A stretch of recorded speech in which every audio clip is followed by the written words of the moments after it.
The night was as black as ink, the only illumination coming from the flickering fluorescent lights of the gas station.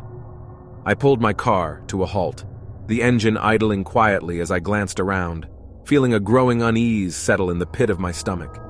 The place seemed abandoned, the air heavy with an eerie silence.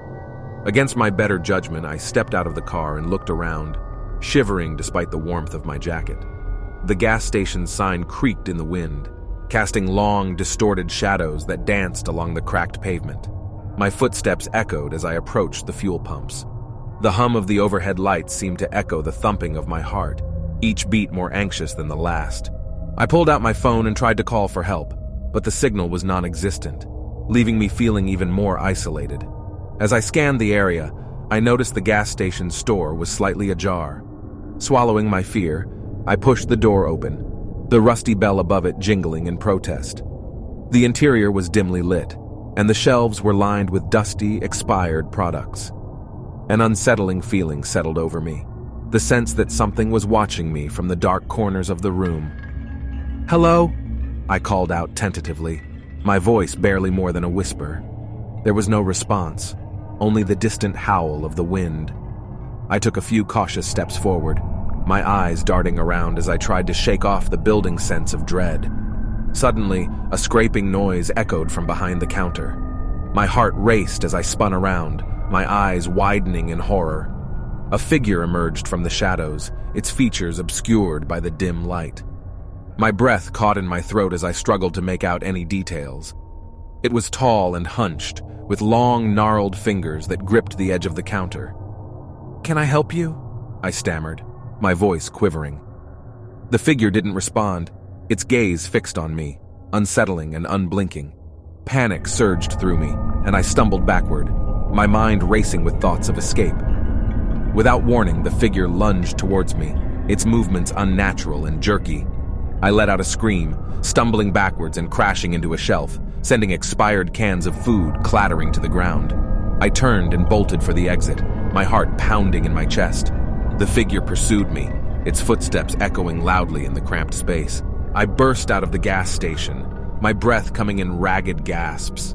My car seemed like a distant beacon of safety, but as I fumbled for my keys, I realized they were missing. Panic clawed at my throat as I glanced around, desperate for any sign of help. The figure emerged from the gas station, its shadowy form seeming to grow larger and more menacing in the darkness. "Stay away from me!" I shouted, my voice cracking with fear. The figure continued to advance, its footsteps slow and deliberate. With a surge of adrenaline, I turned and sprinted away from the gas station, my heart pounding in my ears. The night seemed to stretch on forever as I ran through the darkness, my breath coming in labored gasps. Every rustling leaf, every distant sound seemed to taunt me, convincing me that the figure was right behind me, ready to snatch me up in its gnarled hands. I stumbled through the underbrush, branches scratching at my skin, until I collapsed onto the ground, my body trembling with exhaustion. Hours must have passed before I finally managed to gather enough courage to return to the gas station, armed with a large stick I had found in the woods. But when I arrived, the station was eerily quiet, the figure nowhere to be seen. The interior was still, the shelves untouched, as if nothing had happened. It was as if the horror I had experienced had never occurred at all. As the first rays of dawn broke through the horizon, I stood there, trying to piece together what had transpired. Had it been a figment of my imagination? A trick of the mind in the dead of night? I would never know for sure, but one thing was certain. I would never forget the gas station at night, the darkness that had consumed it, and the terror that had gripped me in its suffocating embrace. The gas station loomed ahead, its solitary lights cutting through the darkness like a lighthouse in a sea of shadows. I pulled in, my heart racing for no apparent reason. The air felt thick with tension as I stepped out of the car. Inside, the fluorescent lights buzzed, casting eerie shadows that danced along the walls. The aisles seemed to stretch on endlessly, shelves filled with dusty relics of forgotten snacks. A sudden chill ran down my spine, but I pushed my unease aside, blaming it on the late hour. I approached the counter, the sound of my footsteps echoing in the quiet store. "Hello?" I called out, my voice barely a whisper. No response, just the distant rustling of the wind outside. I glanced around, feeling like an intruder in this strange, stagnant world. A faint scratching noise caught my attention. I turned to the source, my heart leaping into my throat. A figure emerged from behind an aisle, its movements disjointed and unnatural. My pulse quickened as I stared at the figure, its features obscured by the dim light. "Can I help you?" I managed to choke out, my voice trembling. The figure didn't answer, just continued its slow advance. Panic surged through me, and I stumbled back, knocking over a display of chips that crashed to the floor.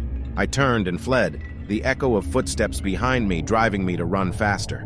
The gas station seemed to twist and contort, the aisles shifting like a maze designed to trap me.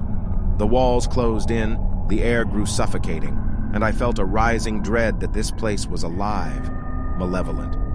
At last, I burst through the exit, gasping for breath. The night air was a welcome relief, but the sense of unease lingered.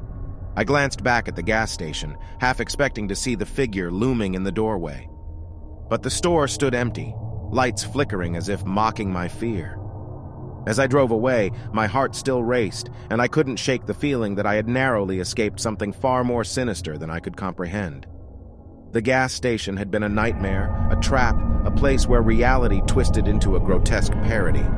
And though I had escaped physically, its memory continued to haunt my mind, a chilling reminder that some places should never be ventured into after dark.